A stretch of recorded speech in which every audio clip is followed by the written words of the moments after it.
So for cycling, primary events that I managed or helped sponsor were the 1982 National Championships at Velodrome in Vegas Hills, 1983 pre-Olympic event at Vegas Hills, 84 Olympics, of course, 1986 World Championships in Colorado Springs, and the 1987 US-USSR Challenge, where a number of us put some money together, brought the Soviet national team, men and women, over to the Carson Velodrome to do a weekend-long head-to-head competition.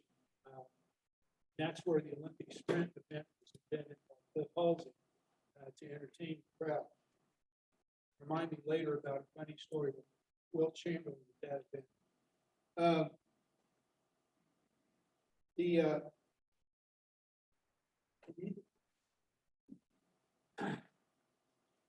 After cycling, I got drafted by the United States Water Polo Association and NC2A to manage water polo events on the international level for the U.S. the NC2A championships, which almost always were here in Southern California. And so I did that for a number of years. Both my daughters ended up being college water polo players and All-Americans. Some of you, I've seen memorabilia, talked to a couple of you. How many folks here were at the 1984 Olympics? Everyone. Yeah, we lose a lot of money to my kids. We have better. How many of you were volunteers? Got a volunteer for cycling? No, the women's marathon. The marathon. Okay. Good. Well, when I was having coffee with my wife Sunday morning, and I've been talking about doing this several weeks now, she reminded me that other than the birth of our two daughters, that the 1984 Olympics was probably the most important event in my life. And certainly the closing ceremonies of the 1984 Olympics were the single most incredible, off-the-chart event I've ever been. Not compared to the birth of the kids, or paying for it since then, but notwithstanding, it was an incredible thing to be involved with. And I have been involved with the LA Olympics from 1981 on. So what I thought I'd do today is kind of four things. Review the history of cycling in the Olympics. Talk about Los Angeles and the things that were done for the very first time in Los Angeles.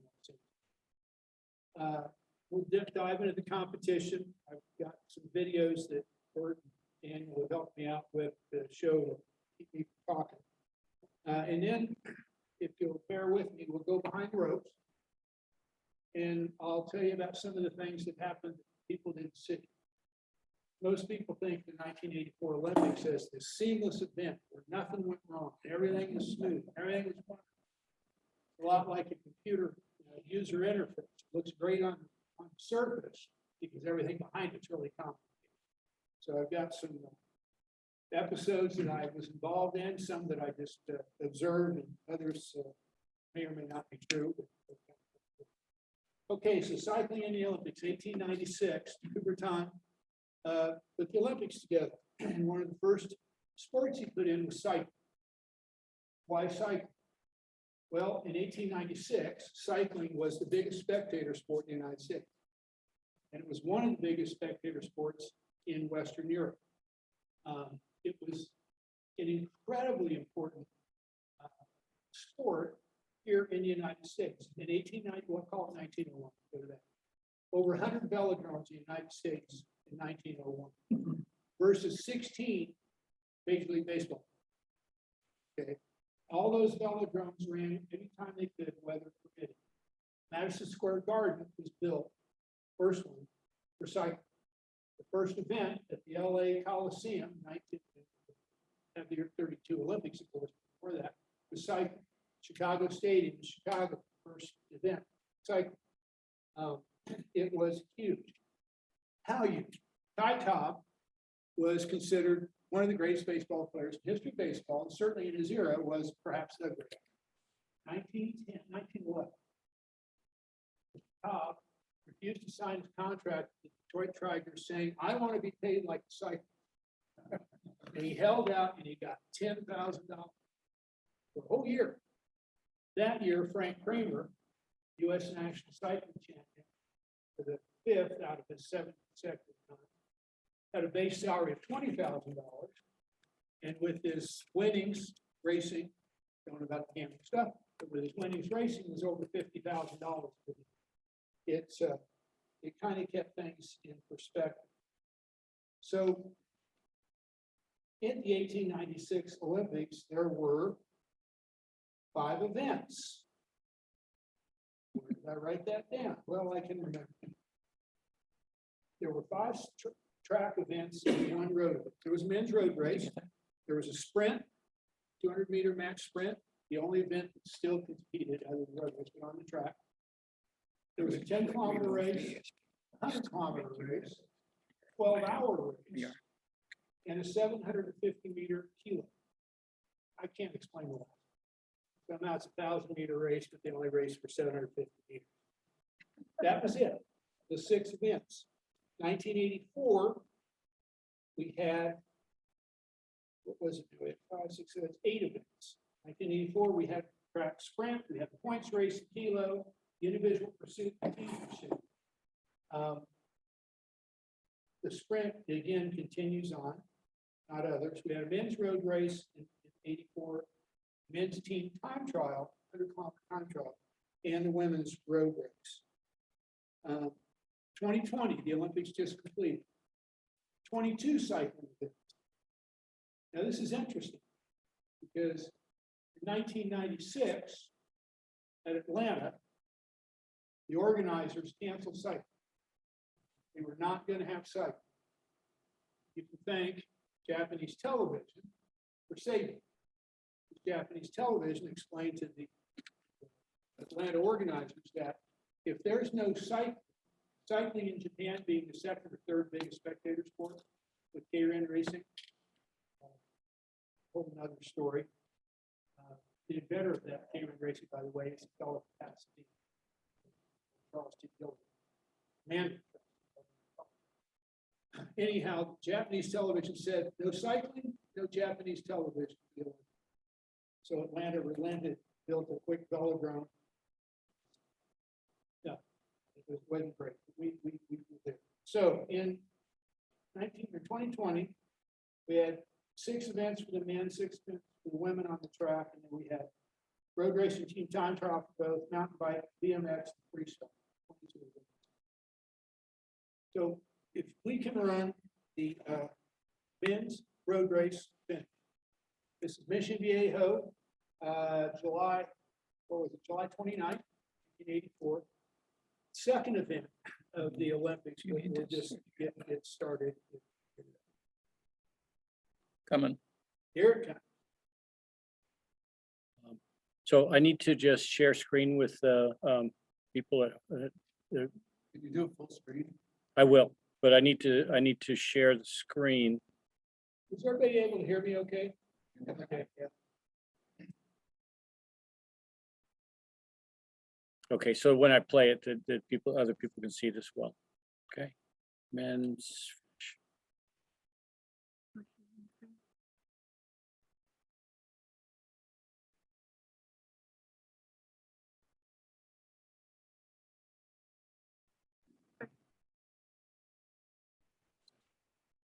You have sound?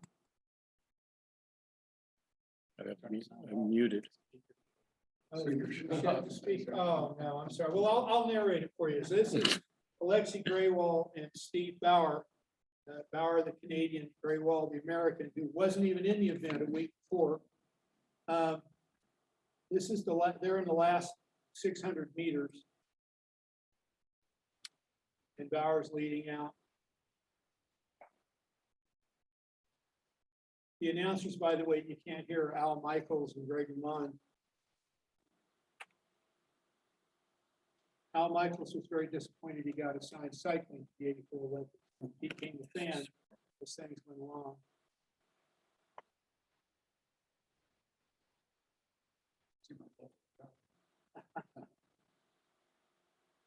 Do note, actually, look at the card. We used to try this. This is Graywall and Bauer in the final sprint. And Alexi pulls it off. So I want you to note the crowd and how many people are crowded, and look up on the hillside in the crowd you see. We're going to come back and visit that. This is Doug Otto Lauritsen on the right, one of his teammates, Doug Otto, getting the bronze medal. Bauer and Doug Otto both went on to have very successful professional careers. Alexi and his brother, a little less so. Interesting side note about Alexi, I was going to say this later.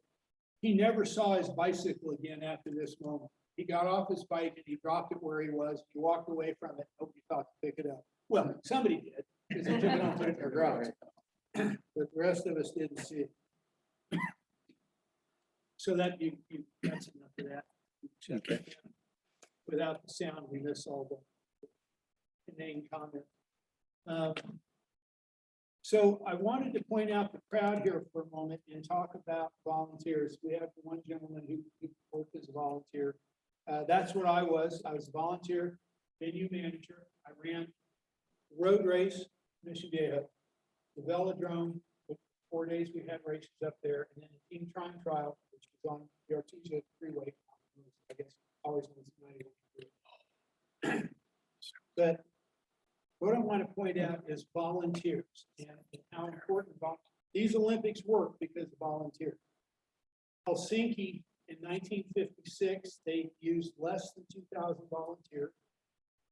1984 at LA, we used 28,000 volunteers. And in the Tokyo Olympics just finished, I have read they had over 50,000 volunteers. And it's been, that is, volunteers are what make these things happen. They come together and get rid of it. Now, the leadership we had in 1984, Peter Ubroff was president. Harry Usher was the guy who really ran things. And cycling was, for the commissioner of cycling was Pete Siracusa, who was one of the founders of Hobie, the Hobie Cats, sailed and surfboards and all that stuff. He and Hobie had business together. Pete also had the restaurant chain. Can't remember. But they have a success. We spent 4 years after getting the appointment to have the 1984 Olympics. 4 years of really serious work, building the infrastructure, everything else. I say about the Olympics, and I'm talking about my little group, which was cycling. It was spending 3.5 years getting the infrastructure of a company put together with no employees, and then going out and hiring. For us, we had 3,000 volunteers in Mission Viejo. Ended up using 125 velodrome. We used another 800 on the team time trial course. Brought all those people together, vetted them, which meant they all had to go through a security check. Got them uniforms, got them trained, got them excited, got them to do their jobs, kept them happy, and then fired them. And that was it. And most of them never got to see an event. And that's what happens with volunteers. You worked at the marathon. Did you get to see the marathon, or were you behind the scenes? No, I So the jobs people wanted were to be course marshal, because they could see the event. Where we really needed people were driving buses to make sure the bathrooms were clean, have toilet paper and everything else. So that's kind of where we went with that. So I mentioned the velodrome. Let's start with Mission Viejo. First event, women's road race, 9 o'clock in the morning, July 29th. In May, I met with a number of people from Mission Viejo, the mayors and the city council, with a group of folks. We said we need 2,000 people, fill all these forms out. And we're going to take them all to the FBI. They're going to go through them all, And then they're gonna ask a few questions, and we're gonna get people sorted out. We're gonna get more volunteers when we take about 12. Well, less than a week later, the mayor showed up at the offices in West LA. We have Olympic offices, UCLA campus. or next week. He had something like 3,500 filled out. I think 3,300 of the 3,500 passed the vetting process. And with what ended up happening in Mission Viejo, those of you who are down there, I have no idea where I'm headed here. We ended up using over 2,000 people to help us keep things going. And we will come back to it. So 1984, what were the things that LA did first? Well, the goofiest thing in my view, and I then came to be corrected, fall in love with it, was the torch run. It was the first time that there was a nationwide torch run that was done for charity. You hear about it, and you think, damn, since who's going to get out and watch that?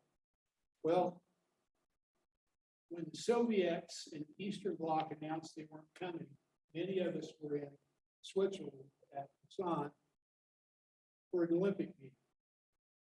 And that's where the Russians told the Soviet East Bloc told us they weren't coming. And after telling us, it's like, wow, that's so we had a video, and video that went up included first week of the torch. The lights came back up, and the head of the UCI at that time was a Russian, Sergei. He's sitting with his head and his hands on the table, sobbing, saying, I can't believe we're going to miss it. Of course, he didn't miss it because he was at the Olympics official, but of course their team didn't come in because it was payback to us for not going in 1980. Life does it. So what else do we have in this sport? Well, corporate sponsors. Till 1984, the Olympics had always been funded by the host nation. Disastrous. Montreal was $1.6 billion in debt for the 1972 Olympics. It took them 30 years to pay it back. Moscow was a disaster. We don't know how bad. But every Olympics up until LA was completely funded by public funds, and all of them lost money. So the organizers for the 84 games did what Americans did. We went private, brought in private funds, brought in corporate sponsors. And I said, well, I can do that. Other people did it. And at the end of the day, we did something that had never been done in the Olympics. We made money. We made a lot of money. We made almost $600 million in net profit. Those monies are still being used to fund sports in and around Los Angeles. It never occurred to anybody to before to have done something.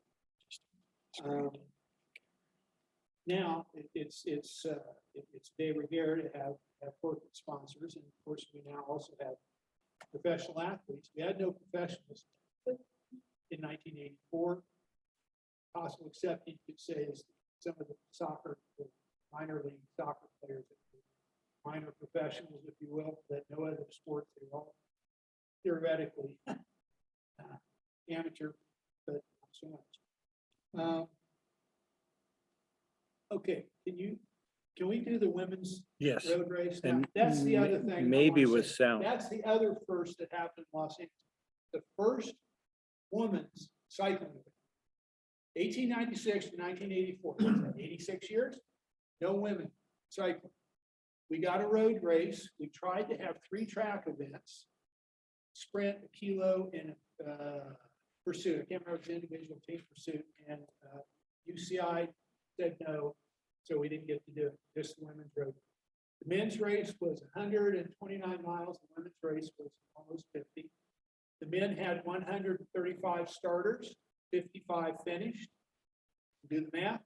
The women had 45 starters and 44 finished. The comment was that the women's race should have been bigger, should have been longer and more challenging. We had Doesn't look like they got a gap on anybody. This is towards the end of it. You got, do we have sound? We do have some sound now. Oh, good. Doesn't look like they got a gap on anybody. If you guys hear it? Oh my God. We've got Looks at 7 that, she's gonna athletes say, that are hey, coming forget in. this, I'm sitting up and gonna Rebecca try to Twig, Connie Carpenter, regain my the composure, Americans. let somebody else pull. Jeannie Longo. That's who- Twig right now in who fifth French place. riders, Longo was who had some nice trailing, best riders, really and the good crowd team. rising as She had one near the mechanical finish area, 14 on the sensing description. the arrival of the riders. And what should be, and also it should be pointed out here too, folks, as you look at the width of this course, it narrows at the finish line. It's a pretty narrow area down here, as they'll all be seeking to cross the line first, all 6 of them. Everybody looking around saying, hey, you do the work. This is it. This is the last 500 meters of the race. People are going to come to a standstill. About 200-300 meters to go. The sprint should start. Here they come. Over 2 hours. Almost 50 miles. Make the crowd. There was a slower, lagging group that just passed the finish line right now. They give it a lap. Here come the motorcycle to cross the start finish line. Here goes the sprint. All come down to this after 50 miles. They're the Americans third and fourth. Notice Canada of Italy is taking the lead. I think she feels she doesn't have a sprint sufficient enough to win, so she's going to lead up the sprint and hopefully drop the other riders. Rebecca Twig and Connie Carpenter are in the best position possible. But where's Longo? Twig and Carpenter Can they lead down the sprint? heading down the home straightaway. Less than 100 yards to go now. All over the road. Rebecca Twig has got the lead. She's got the lead.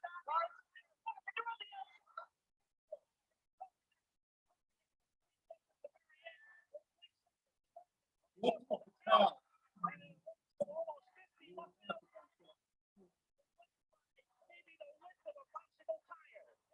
Also,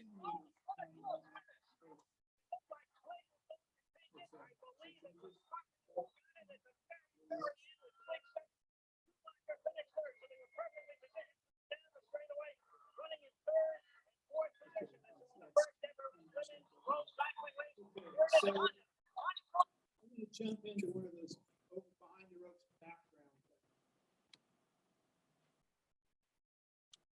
A fellow named Chuck Cotton, who lived in Newport Beach, his sons and I and 3 or 4 other guys laid that course out in 1982. When and Chuck, well, Rebecca Twig was there. She lived at Chuck's house in Newport Beach 3 or 4 years, and he supported her cycling. She was an amateur. She never paid for food, room and board, car, that much of anything. But we laid the course out at 15 kilometers. I don't remember exactly. And so once we got things going and we filed for our permit with the city of Michigan. So we all figured out, a lot of smart guys, I just sat there quiet, not very smart, figured that we might get 60,000 people. So let's plan for 100,000.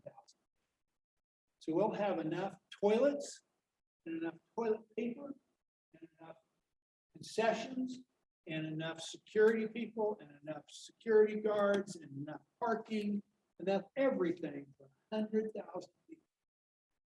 Peter Ubroff called me at home and he said, "What are you doing? We're not going to get 100,000. I said, I don't know what the other guy said. We're going to do it for 100,000 people. I got to the course at 4:30 in the morning. I wasn't even out of my car when the head of security was in my face. He's a Secret Service fellow, Red. He worked, well, it's where he's from, Secret Service. We had a lot of national level security folks around. We'll get to that a little later too. Red says, "We got a problem." What's it? Says, "We had 120,000 people." It's 4:30 in the morning. What do you mean? He said, "Come on, we got," so he takes me in, and Chief of Police of Pasadena sitting in my little trailer. Um, and we get introduced and all that. So my guy says, he says we got 120,000 people. So why do you say that? Well, because the crowd estimator guy from the California Highway Patrol took a motorcycle out and he went out and he's made his estimates. Same guy that does the estimates for the Rose Parade every year. So he's pretty good at figuring out crowd. So they get this guy, he comes in, so he tells them we got 120,000. Well, why do you say that? He said, I know you. You lived in Pasadena. Did you ever go to the Rose Parade route the night before? If any of you are in Pasadena, you know the night before is a big party, and you party really hard. The sun comes up, and you go home with it. And then other people come from Iowa, Kansas, right? So I'm whatever. So he says, "Come on." He puts me on the back of his motorcycle, and we go around the course. There were people everywhere. Get back, and it's like, what are we gonna do? I said, how big is it gonna get? He's there, 150,000. I don't know. So let's see, I'm throwing a dinner party. I got 10 steaks and 27 people show. I got a problem. Bigger problem, I only got one bathroom. So on the phone, calling, well, started with General Depp Miller down at El Toro, Green General. Need your help. I need all the porta potties you can get, you and Pendleton. I need you to get them up here so we can get them out on the course. We reached out to some construction companies in LA. I called Steve Wynn over in Las Vegas. Said, Steve, he's a big cycle. We're slammed. What are we going to do? He said, get the Highway Patrol, California to set it up. I'll get Nevada. I'll load up trucks, porta potties, dump trucks full of ice, and we're rolling them your way in and out. This is about 5:30 in the morning. They roll. They made it less than 4 hours. These big ass trucks. Anyhow, we go around setting out porta potties where we can put them, dumping ice in on the sheets next to the concessions. And we couldn't get stuff from others in Los Angeles because we have a marathon coming up. We've got track events coming up. We've got all these, everything is clean. And so we had this gigantic, disastrous problem. And then you look around and we got course marshals for 100,000 people. We got how many? The last estimate for the finish of the women's road was 275,000 people. That made it the biggest single Olympic event up to that time ever. Now, I don't believe that because the marathon is 26 miles long and they got a jillion people. So we'll call it the biggest cycle. That was for the women's race. Connie Carpenter wins. Her husband, Davis Finney, is the hands-on favorite to win. So it gets really neat story. I've heard estimates as high as 600,000 people. I don't know it to be true, but I know there were 275,000 people there. We went, by the way, we never did have enough food. It was, any of you who were there know that it was nothing. That hillside I pointed out said, look at that crowd. Those are houses. And most of those people were on the roofs of the houses, which kind of made one wonder. I didn't hear of anyone getting hurt. But that was the thing. So that was the women's race was the first race. The men's race was the second event with Alexi Graywall winning. Those were the first gold medals ever won by Americans in Olympics. So there have been some since, several.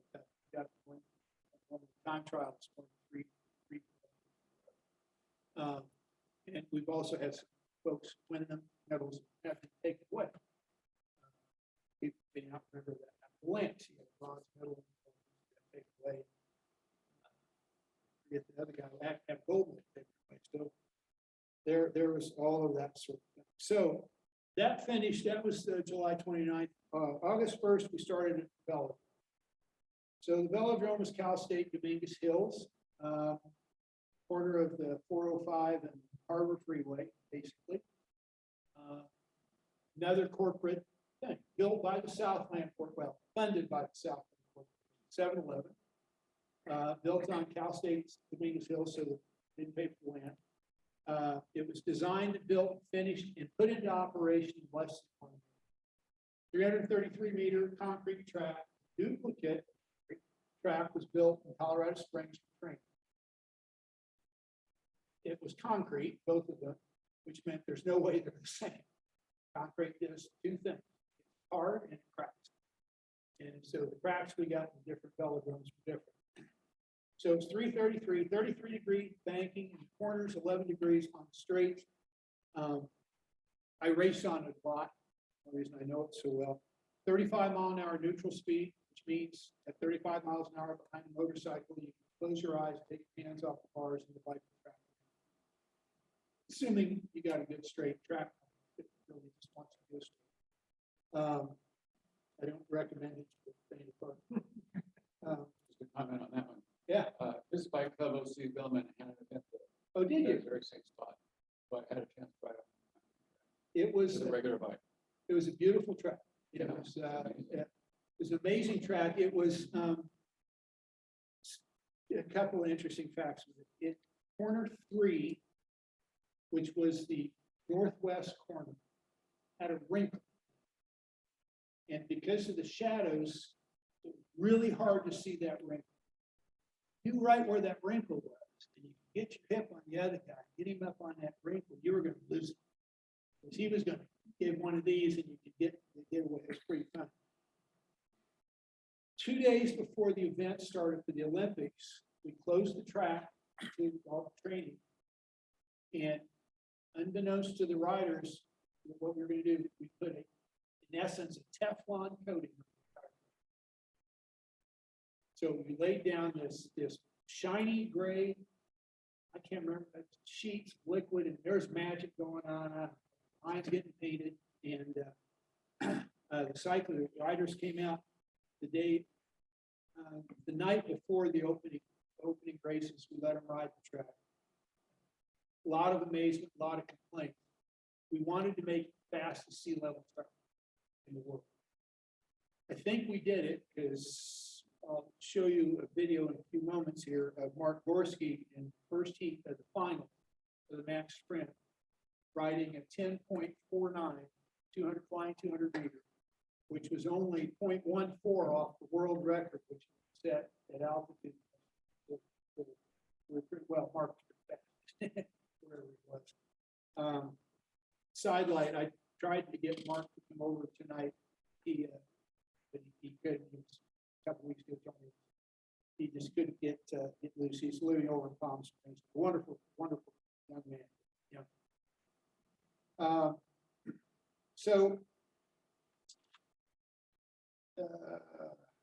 See, can you put the Yes. video up? Mhm.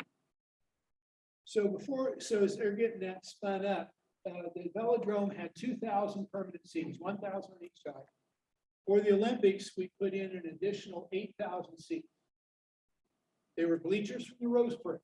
They didn't want to spend the money. So we could put right at 10,000 people in the velodrome for each event. We had over 30,000 daily requests for tickets. So once again, we underestimated what we had going on. Right. But yeah, it was pretty full. So this More than a walking pace. And you'll see Nelson Vale's probably not play too much cat and mouse here. He doesn't like that too much. He just, frankly, he thinks he's on a mission here. He thinks he has the strength to do it. And even though he has never beaten Gorski, he has beaten him in a ride, forcing him to 3, as a matter of fact, in the national championships. But the fact is he's never beaten.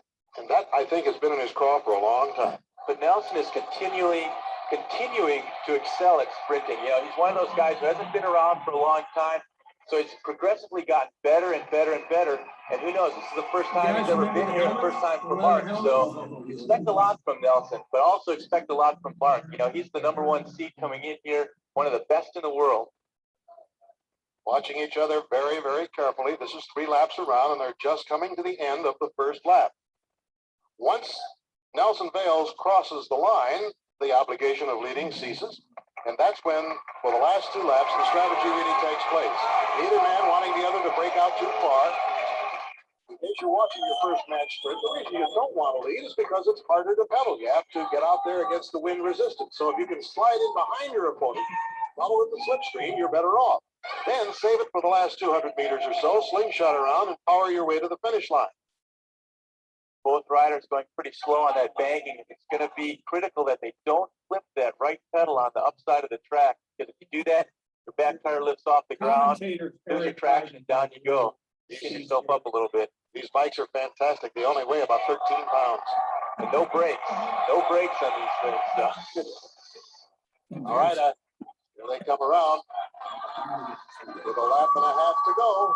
Mark Gorski of the United States, a 4-time national champion. He was our leader in the Olympic trials, beating out Nelson Bales.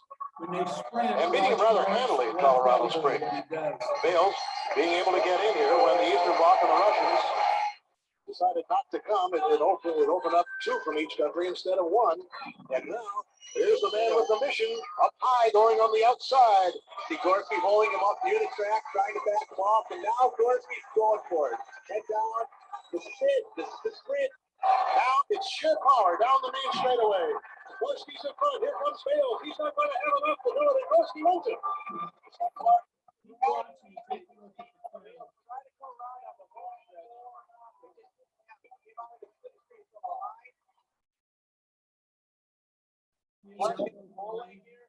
That, by the way, is a track record that you'll see on the right-hand side of your picture. 10.49. A new track record here for the velodrome. And Gorski wins by a bike lane, but that doesn't give him the gold medal. He still has to win 1 more race. Nelson Bales isn't out of it, but he has to win 2 more races. That's only 1700ths of a second, by the way, off the world record time from 200 meters to the finish line. So Gorski certainly didn't succumb to any of the pressures. So that was the first ride. The second ride finished substantially the same. Mark did not improve his speed. Second heat. You saw the track looking shiny gray. I think it's 50 or 60 different surfaces put on the track that we went out and tested before guys like I went out and tested. We put the riders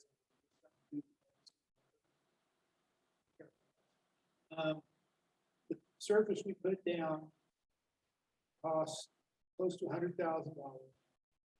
The riders didn't like it because it was sticky. It looked slick, but it was sticky. So when you saw Mark roll in front of Millie and start to set up, you guys have seen sprinting, at least in that era, it's different sport. The idea of doing a track stand and forcing your opponent to come around you to get the benefit of the draft on this thing. It looked slick, which got in the guys' heads. It was sticky, which made it dangerous because their eyeballs and their feet were telling them different things. So we weren't sure about it. The beauty of it is the day after that, we were moving out of the velodrome. We had 1 more event, time trial up on the 91 freeway. Cal State, which once we left, took control of the venue, rented it to Mercedes-Benz to do a commercial, and they drove cars around the track at relatively high rates of speed with very hot tires that melted the surface, but it melted it in lengths, and it made it a disaster. We ended up, we spent more money taking track surface off than we did putting it on. But again, Mark's speed, that 10.49 stood for a long time on that track. Kurt Hartnett, the Canadian, with the biggest thighs in history of man, broke that record a couple years later. And of course, the velodrome was torn down, replaced by the soccer stadium up there. And a new velodrome, indoor velodrome, was built by the Anshu, funded by the Anshu Foundation up there.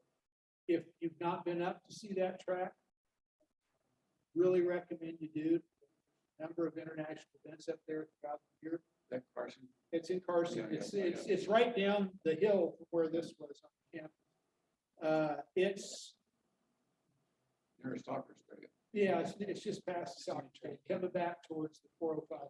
It's one of the fastest indoor wooden tracks in the world. Big human go in and they keep everything. Doesn't get goofy. And on the wall, they have a lot of photos of Nelson Fields. Nelson, I'll tell you, Nelson, if the Soviets had come, Nelson wouldn't have been, and Al Michaels commented on it, but several countries got 2 riders when the Soviets didn't come. Up to that point, each country got 1 sprinter. And it's, so, but Nelson's made a lifetime out of it. Mark Gorski, my wife and I have continued, we still do. We work with retiring Olympic athletes to help them transition into the business world. Mark worked with us, got in the financial services industry, then left afterwards, and started with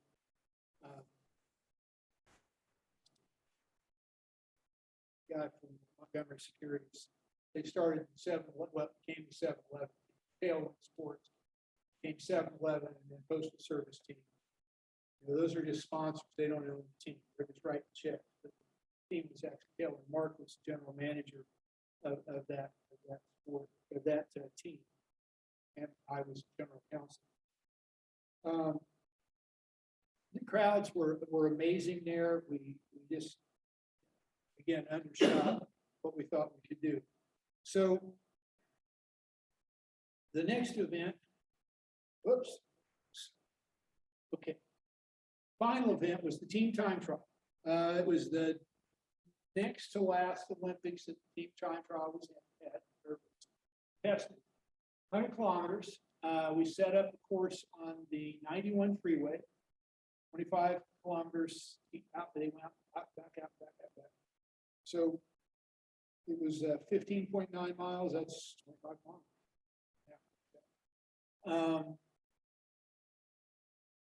We knew nobody was coming because there's almost nothing more boring than watching a team time trial from a single spot. Because teams go by, 4 guys, and the team goes by. But there's no head-to-head competition unless you happen to be in the spot where something unfortunate happens, or something spectacular happens. So we assumed nobody would. The night before the event, the mayors of 2 of the towns that course went through told us they weren't going to let it happen. They said, we're not doing it. You can't close the freeway entrances and exits in our town. I think one of them is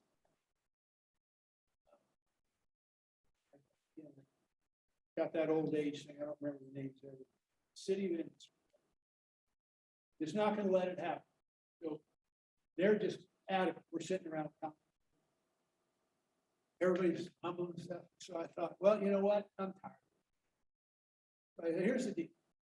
Tomorrow morning, 8 o'clock, Al Michaels, Eric Heidner coming down to the start-finish line for this race. And they're going to read a statement. I'm going to write that says we're canceling the race because the mayor of Bill in the city has decided that they're much more important than them. Can't do that. I don't have to do it. They're going to do it. They're going to be happy because you've been a pain in the butt. So they actually, of course, sorted it out. So in the morning, we used dump trucks to block the entrance and exits to the freeway. Same crowd. Notice we got a problem. We got 25,000 people lining the road. What? Yeah, he said every freeway overpass is filled with people.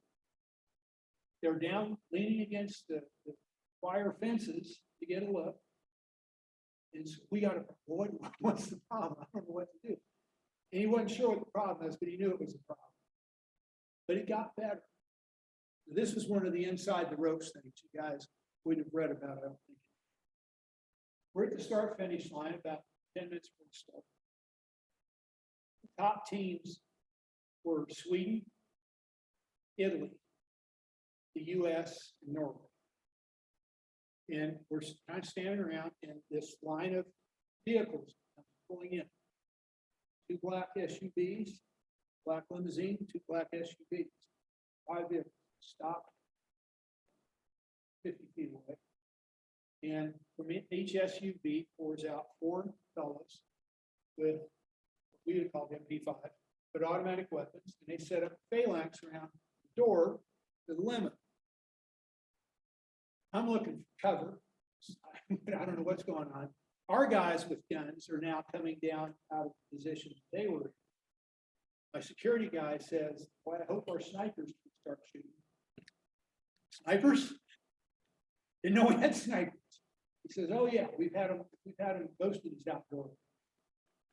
Great, I'm leaving.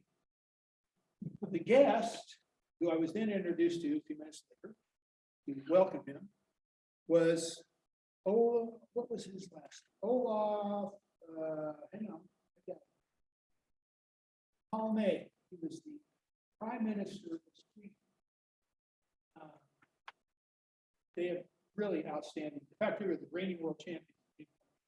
They ended up finishing fourth. U.S. finished third. Italy blew by 4 minutes. So you kind of think it's overreaction. What's going on? A few months later, on the street in Helsinki, he was assassinated.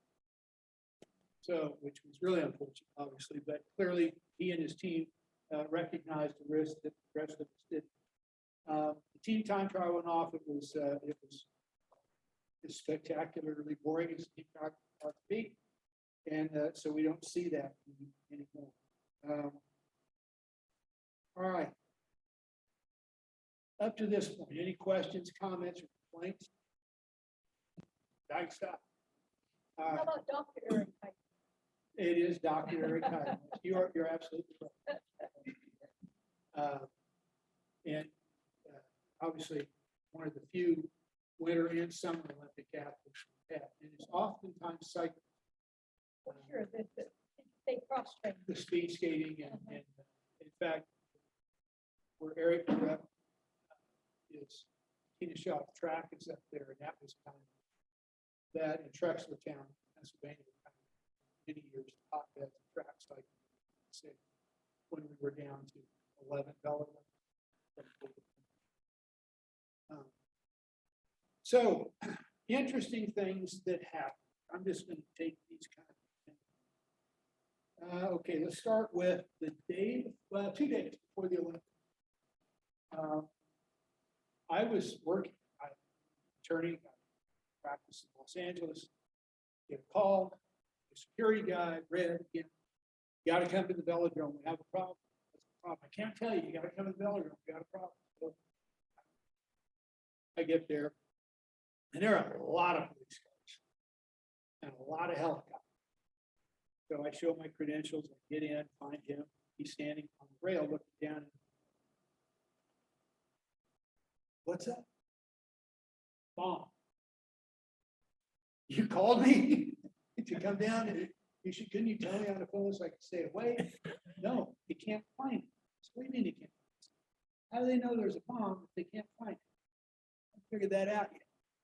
So we're standing there, and there are guys turning things over. They got dogs out. They got helicopters. All this is going on. Red starts laughing. First, it's a little chuckle down here. Pretty soon he's laughing pretty hard. Pretty soon he's laughing, sorry, tears. I said, what is it? He goes, I know what happened. He said, Feds planted a bomb here to see if we'd find it. And we didn't.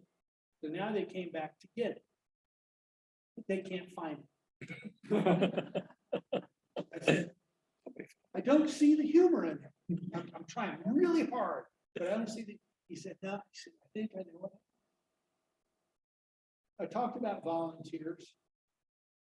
I had an assignment, 350 people working for the 3 days, running 2 shifts, split 175.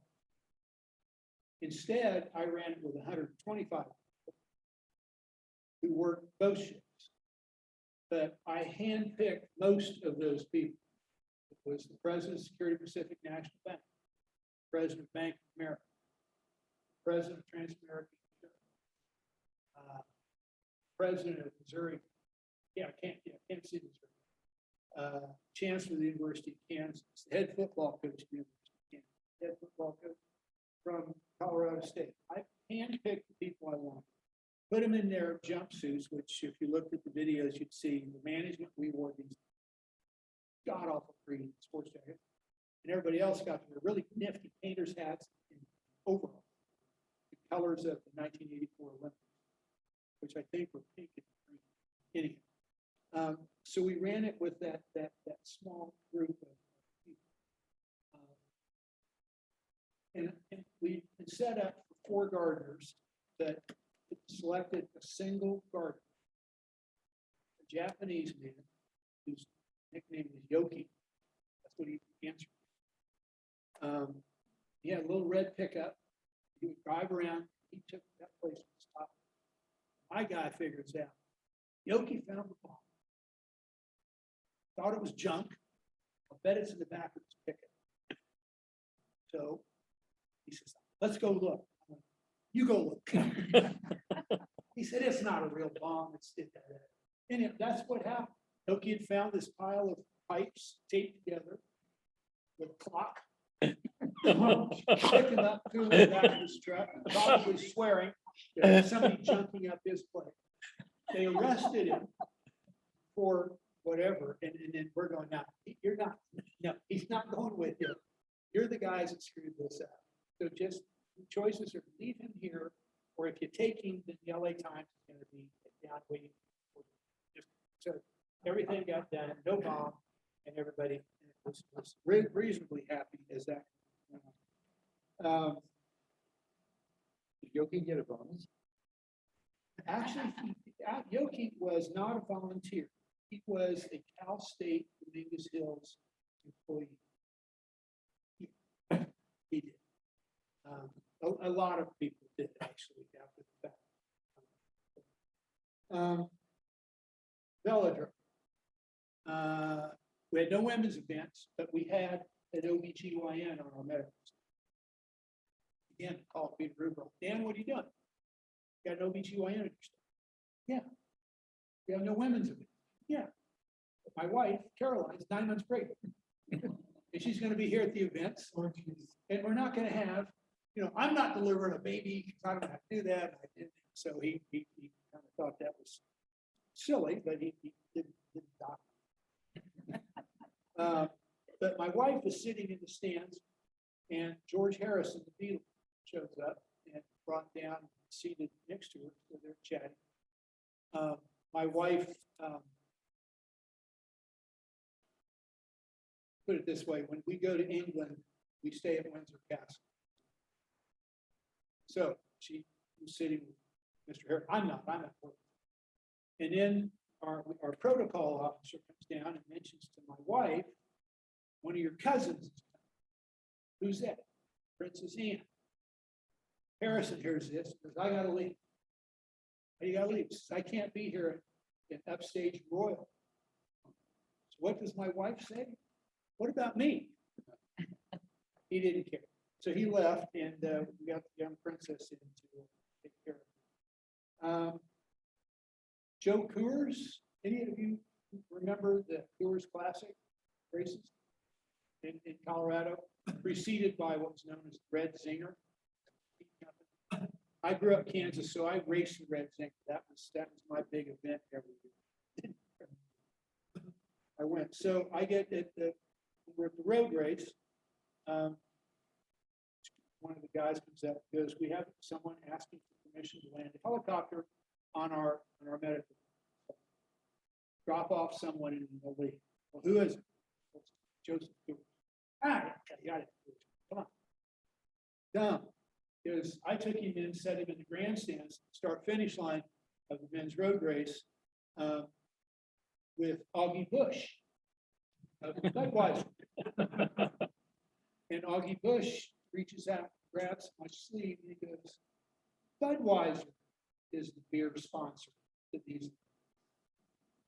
he needs to leave. And, you know, Mr. Coors, without breaking a smile, responding all, just stood up, walked away, we found another spot. Big help for cycling back then. I already told you about Alexi Graywall losing twice. We had 135 riders in the men's race. 4 of them showed up without bicycles. We had 8 road bikes and 8 track bikes, or neutral bikes. They all said Murray. They're all painted a blue. It's a unique ugly blue, but blue nonetheless. It says Murray. So these riders showed up from an African nation. I want to say Ghana, but perhaps somewhere else. But where are our bicycles? We fitted them out with bicycles. That's when we discovered that one of them didn't have a rider. I mean, literally did not know how to ride. It turned out then, a couple of things were in the race. As I told you, 135 started, 50 finished. That's still the numbers we have today. You watch the Olympics now, you keep track of riders dropping out. You know, there's no glory in 3rd place, 5th place, 10th place. And if you're not up to help your teammate, there's those guys still, I don't need it. At Mission Viejo, by the end of the first lap, it was a couple dozen riders that had been pulled off the track by the concept because they were a danger to themselves and others. You noticed when Connie and Rebecca and the other women were finishing, the comment, you may not have heard it, the comment is made that there was a group of riders in front of them just crossing the start finish. In other words, in a 50-mile race, they were 16 miles behind. So they didn't get pulled. Obviously, no one thought it was a danger for that. But we had lots of crazy issues like that. That we're talked about. I'll tell you.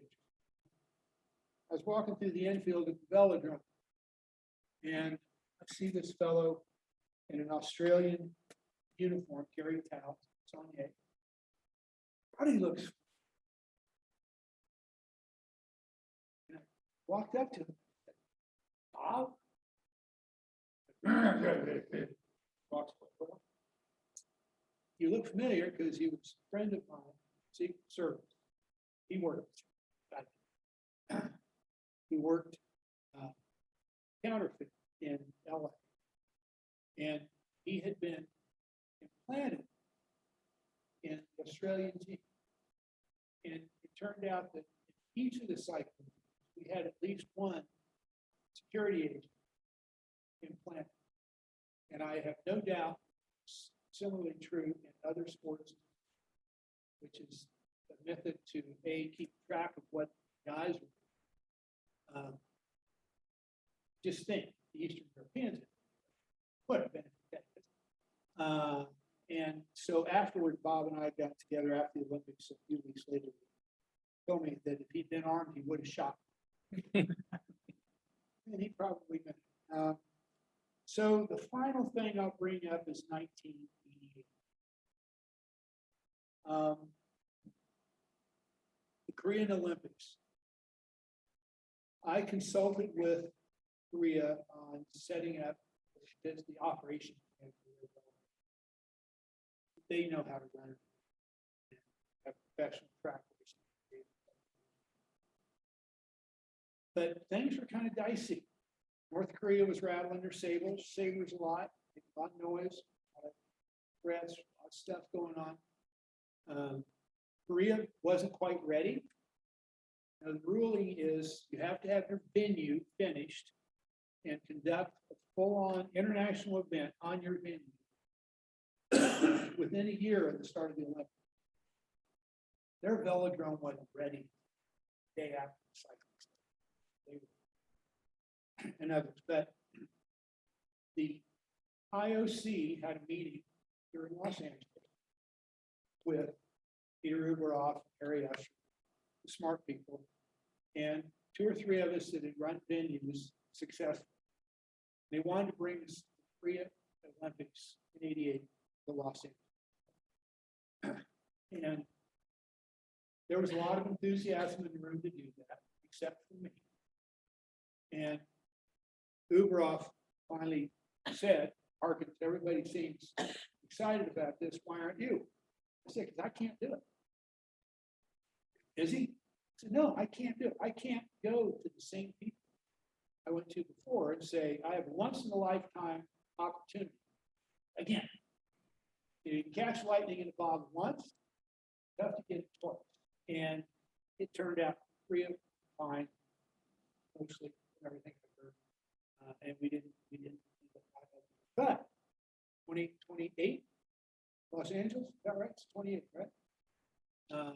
Looking around the room, hate to say this out loud, folks, we're all too old to call. But no, it's they need volunteers. We're going to need lots and lots of volunteers. I don't know if you have a lot of young riders in your club. You're looking at them. Yeah, well, that's kind of it is sort of the state of cycle right now, unless your bicycle has a motor on it. It's and a prop, right? We used to call those motorcycles. But the games will be looking for a lot of volunteers, a lot of help. I may be wrong. I don't think there are any events. I think all the events right now are scheduled for LA. And it's, you think I'm correct? Yeah. No, there is the Orange. It's it's unfortunate that it's that way, but it'll be fun. I mean, the 84 games that several of you are here, no traffic, everybody left. I go to the velodrome. I lived on Balboa Island. Get the velodrome because there was no traffic. Still need to get pulled over on 90. They took all the trucks off the road during the day. Took all the trucks off the road. Yeah, harbor. Well, it's kind of like now. Got all the ships. Go down, ride up Huntington Beach. Any day you get to see a bunch. But so, any questions anybody have? Yes, sir. Now you're gonna. Hey, you got a winner, Bert. So back here. I shouldn't have done this to you. What's your question? See if it. How did you end up in Orange County? What was it? The people who were charged with doing it. So Uberoff lives here in Orange County. Harry Usher lives in LA. Harry was an attorney with and Peter had travel agency business, huge business world. Pete Syracusa was the commissioner, and Pete lived here in Newport Beach. That was Alan. And so they knew we had there used to be a group that rode. There is one that's still with the name. They stole it. I call it Coffee Crew. And the Coffee Crew used to meet every day, 7 days a week, different spots. When I moved to Newport Beach in 1980 from Pasadena, the guy I raced against a few times said, "Come on down to this ride, and you can meet these guys. If you don't knock anybody down, maybe we'll let you come back." And there's the vestiges of that group still ride on Friday mornings. Bert joined us now. I'm the last guy in the original group. And which is unfortunate, but it's the way. But anyhow, so we were charged with finding a place for the race. What better way to bring attention to brand new town than get it on international television? Mission Viejo, Ben Hills, was just getting going when the mayor of Mission Viejo complained to us about our 100,000 permit with at least 275,000 people. The response that he got from Syracuse was, you owe us money for all that extra advertising. We brought a lot of people to your town. We brought a lot of people who saw you internationally. So, and again, so a lot of us that were in the management part of cycling. There were equestrian events here in Orange County. And that's and it was a great course. Also, you could go to a city and say, how about we rename 2 of your streets that you haven't built yet? And name the other one. What's the other? 2 streets, I think. Anyhow, but it was that's how it was again the corporate sponsorship idea. Who's willing to give us the most to let them have something? The Southland Corporation. Toughest meeting I've ever had in my whole life. I've had some tough. Had federal judges screaming at me. Toughest meeting I ever had. Was guest speaker to the franchisees meeting 7-Eleven with 1,500 people in an auditorium. Every one of them with a hand in the air wanting to know, how does our sponsoring your cycling team sell Slurpees? And my only response was, I have no idea. But that's what you get when you're on TV. Same with the Postal Service. Yes, ma'am. Can you tell us a story about World Championships? Yes. All right. So I told you I'm from Kansas. What I didn't tell you was my father was assistant basketball coach at the University of Kansas. He had been a player at Villanova and then ended up coaching Fog Allen. He was head coach. And recruited. My father was from Philadelphia. Will Chamberlain was from Philadelphia. Will Chamberlain broke all my father's high school records. So when my father recruited Will to come to Kansas, I got my number 2 older brother and Will, great friends until we left. When we did the USSR challenge, we only had 5,000 seats, so 1,500 seats up on the side. And it was done at night instead of during the day. The Olympics were during the day. So I was at the velodrome before early in the evening, before anything got going. Very few people there, and I'm in the infield. And by then we have great. Mr. Harkins, who's it? Bill. Who are you? He said, well, I'm at the press game. And there's a guy here who says he knows you, and he wants me to let him in. What's his name? I said, Will Chamberlain. Okay. I'm thinking, I don't know who hired this kid, but they got to go. So I asked the kid, I said, okay, first question. Is the biggest human being you've ever seen in your life standing? Yes. Is he wearing a sleeveless shirt? Yes. Is there a woman somewhere within reach that's looking at him with star-filled eyes?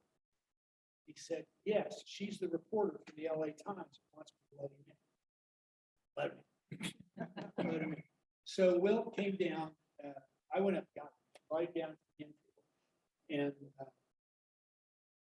I was introducing him to some of it. Mark Gorski was an outstanding high school basketball player with the University of Michigan as a basketball player at left. Right. So Mark always admired Will, so he was really excited. And I had known Will since I was 8 years old.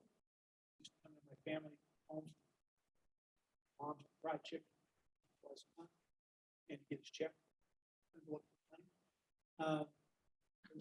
Said that we tended to be angry. So we're standing in the infield chatting this Will. Of course, I'm here.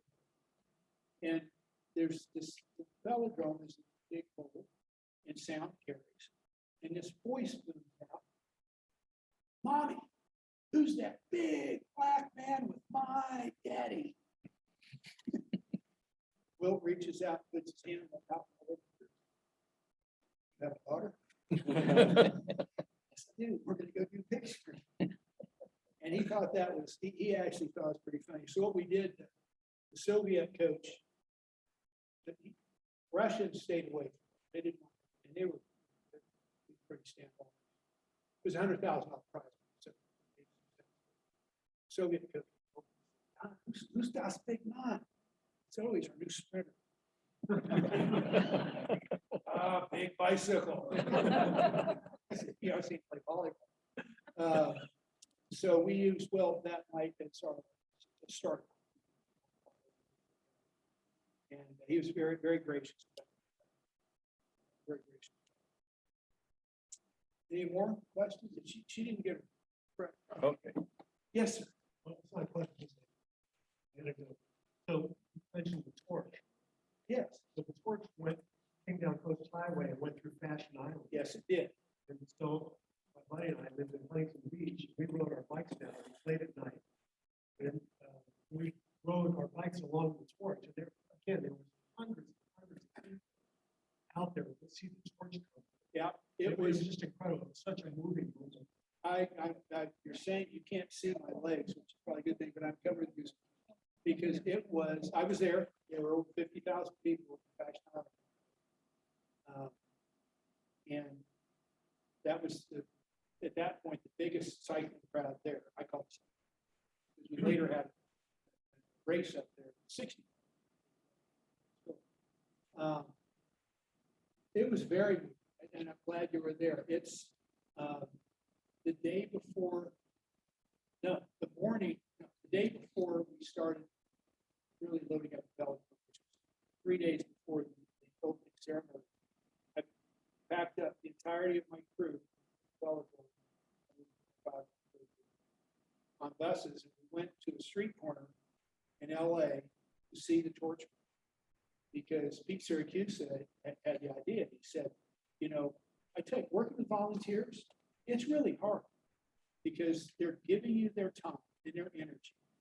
And it's really hard to order them to do something. It's even harder to yell at them to do something bad. So you need to constantly motivate. And Pete had the idea of let's take these folks to go see the torture, see how it was. It was absolutely magic. I said I thought it was silly when they first announced everything, but I absolutely, it was just a wonderful event to bring people together. We lived on Balboa Island. Rayford Johnson lived on Balboa Island, and we keep seeing Rayford. He'd go over to Big New Beach, Inspiration Point. And he was running up and down the steps. Rayford, coming out of retirement. He was great at Olympic, and he ended up being the last torch carrier running up the steps, which I saw later. I was down in Michigan trying to find toilets. Yes, yeah. We worked with Tour of California in the past, and one of the requirements of the host city is that the city arranges for hotels for the teams. You have similar. No, the Olympics, all the athletes are supposed to stay at the Olympics. Then, back in 1984, it's a little different now, because now you got professionals, and LeBron's not going to sleep in a bunk bed in some university, you know, and so now it's a different deal. But no, all the athletes were, there was more than one Olympic village. The primary one was UCLA and USC campuses. There were smaller ones at other places, because there were some events in San Diego. There's some events all the way up at Stay at Lake. So we have, in fact, the team time trial practice course was at the state. They were driven back and forth. Really. So yeah, the housing thing. Then, Well, I mean, you know, you at the Mission Diego, we're gonna be able to advertise sort of quid pro quo, so to speak? Or just The quid let- pro let us quo use your was state. that for years, including today, if you really, I mean, they used to have marketing materials out. Cited, so they pushed a lot of that. We also used to have housing places here in Orange County that touted shotgun boarding places, so. So it was just the fact of getting there. The idea with the Tour of California and most cities have to pay, that's common in all cycles. And we've been to the Tour de France several times.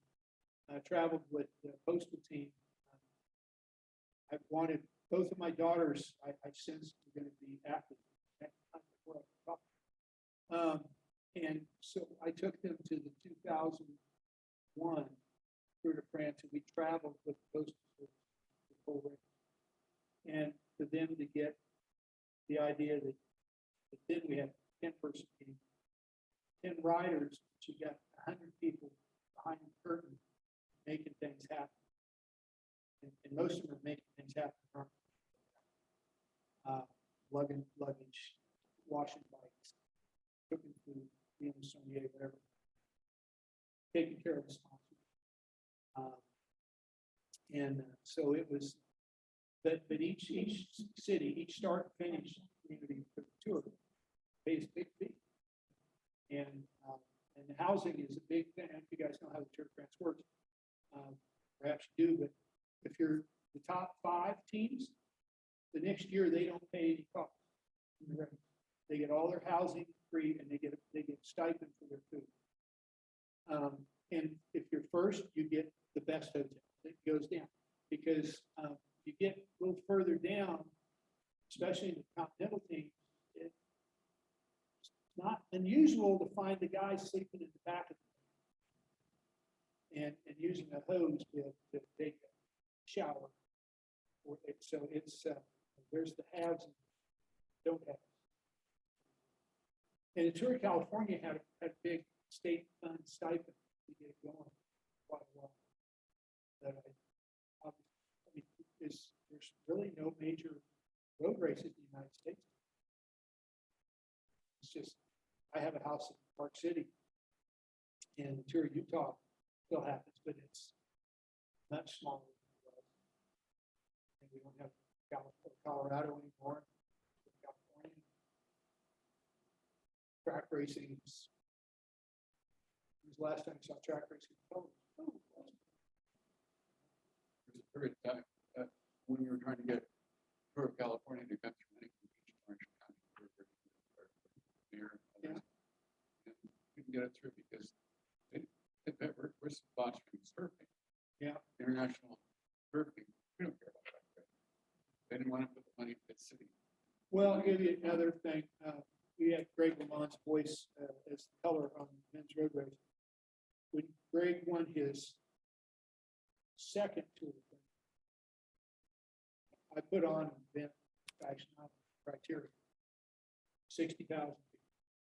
Great success, great road, 1 or 2 laps.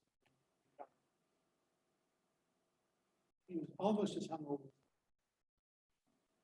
But when it finished, the next week, I met with Don Grant, the association president, and said, okay, what dates can we do next year? 60,000 people.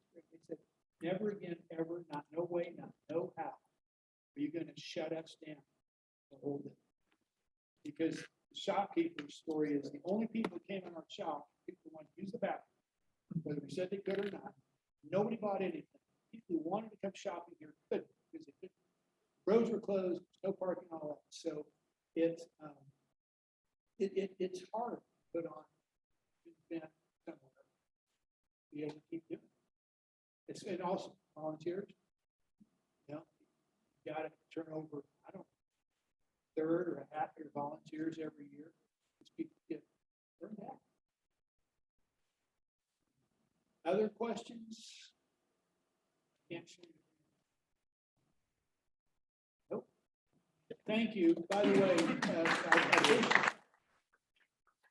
let me share this because it does really bring back a lot of great memories. Go to the Olympics. I do have some memorabilia here. if anyone wants to- Yes, you do. That's really nice stuff. Thank you, Bert. Appreciate it.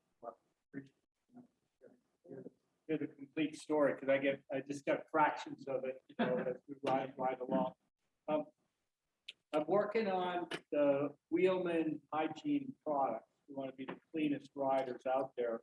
I did find this 1 kilo roll of cassette floss. So everyone's welcome to peel off some yards of it. So what I do, I don't know if everyone saw my demonstration when I had Jack doing the close-ups. I normally put my bike on the stand, take a paper towel, roll it in thirds, wrap it around the cassette with my chain, like second hog over. Put a lot of lubricant on it. I use the lubricant as a cleaner and a lubricant. I use ProLink because I can get 16 ounces cheap. Then I shift up and I run this through the gears and just sequentially, then drag it across the chain because we want our links to be as clean as the chain plates. You don't want the inside, the outside looking light and dark. So then I would typically snaps off pretty easily. And then you, I normally spray a little bit of wax in there, run it again, because I don't want the dirt to stick. So that's the thing about the cassette floss. So I've got cassette floss for everyone. The holders are just kind of, they're fancy, but you can't actually use them on the bike because it's more for show. I've got these, and I can make them, I normally bring them to rides and so forth. This is a device for patching tubes. Somebody told me at one point that the best thing to do when you put a patch on is to immediately put it in a tire and inflate it. Because the tire, the tube then pushes against the patch, and patches are normally sculptured thicker in the middle. So what you do with these things is that after you, and normally it's not so inflated, but after you put the patch on, by the way, when you sand it, take some tape and use the tape to clean off any rubber that might be there. Then the glue patch, stick it in, click this thing behind it, and then put about this much pressure on the tube. I had it there before. So it just snaps in like this, kind of like, and then you put a little bit of pressure on it, and then it just pushes the tube to the patch, and it feathers down beautifully around the edges. So that's the patch assisted tool here. I think I clicked in here earlier. Well, normally I'll do it without air pressure in it to begin with, and then put just a few pounds in that. And I generally leave it for a little while to make sure that my patch works. New device. This one's inscribed with OCW on it.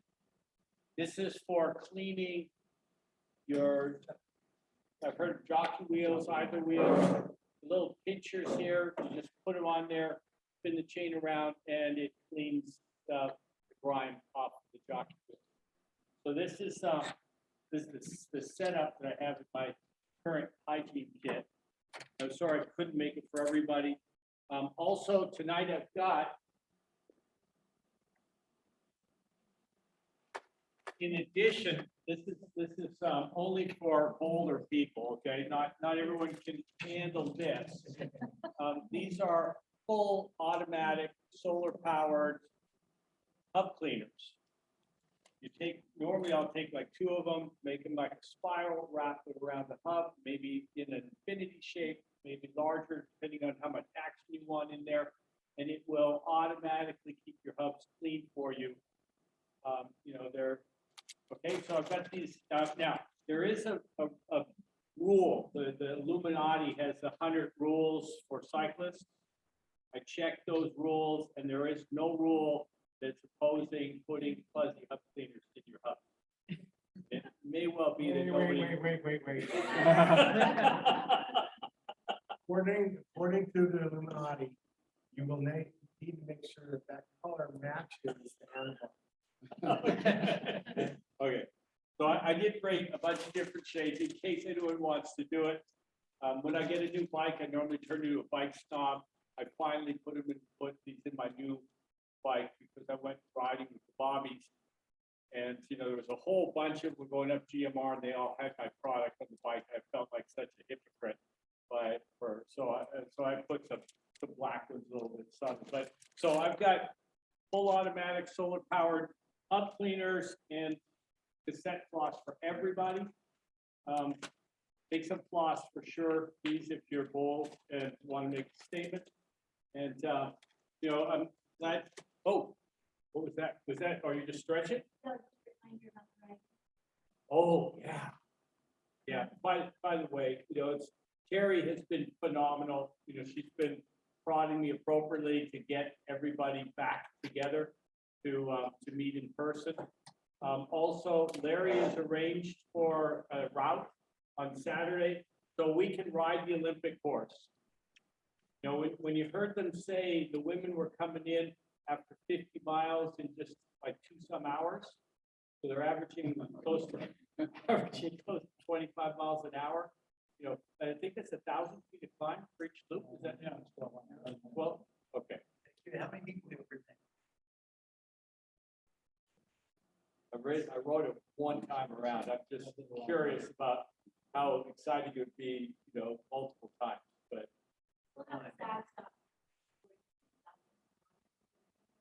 I think it's worth it. It'd be great to experience that, understand a little bit about Olympians. By the way, Lee has our test pilot here has tested the high-heeled shoe heels. So, you know, now I don't feel alone in the world, being the only person with high-heel bike shoes. I wanted the toughest guy, you know, the most impressive person, you know, to test things out.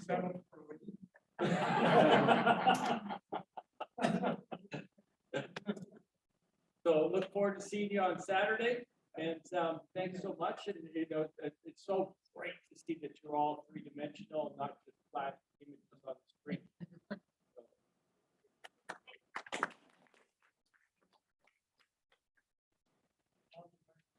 You're gonna take one for the ride. I do. Sure. Oh, 3 rounds there. Yeah, those are round ones. Yeah. So this is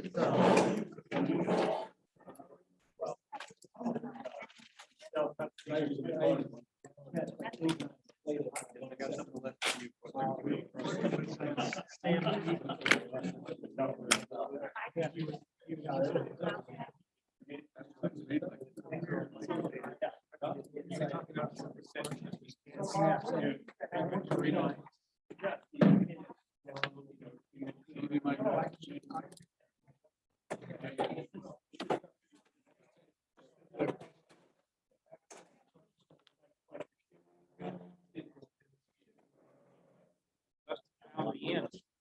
Yeah, it's actually on the way.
I always do.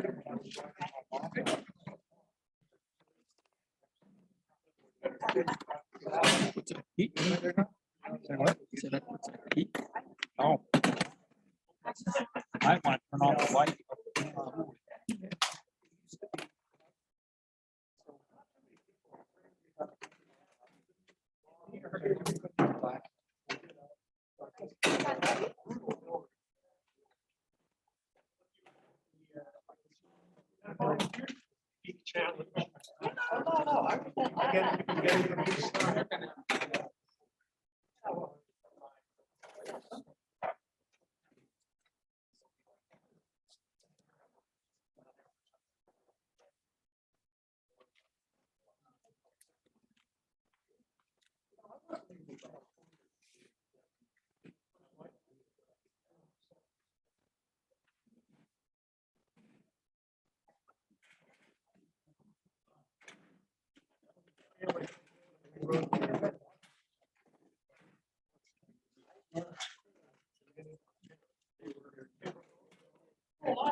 That's a good idea.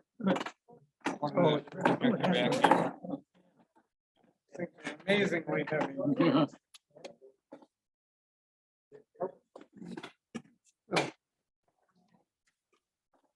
Don't want the light on. Gonna have to do that. Is the blower running? It doesn't feel like it is. Well, it's, yeah, oh, just start up. Took a while to start up.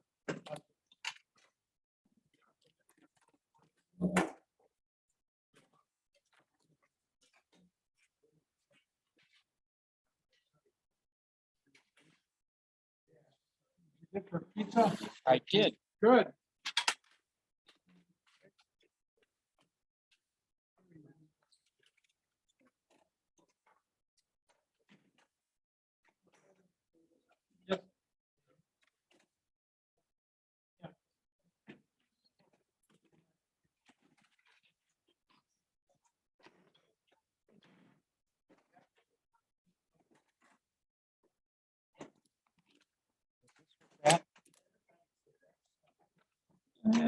I don't.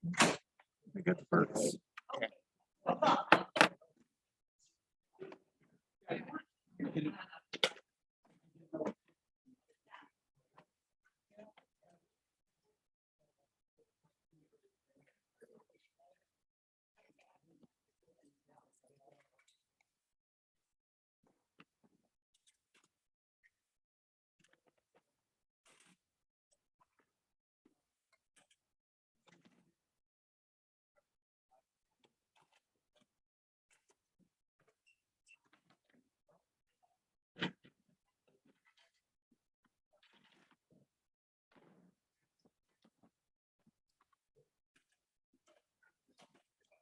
I know, it's amazing what heavy it is.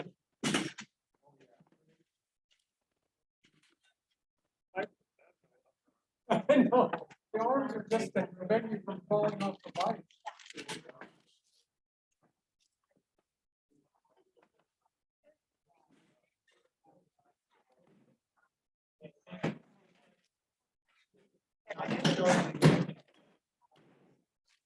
So is that as high as the first one?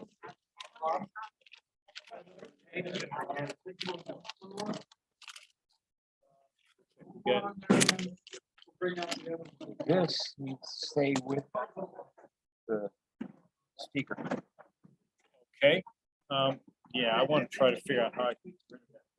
That's such a big box. So, I guess, well, Dan, I think we're gonna sign off here. Thanks for coming.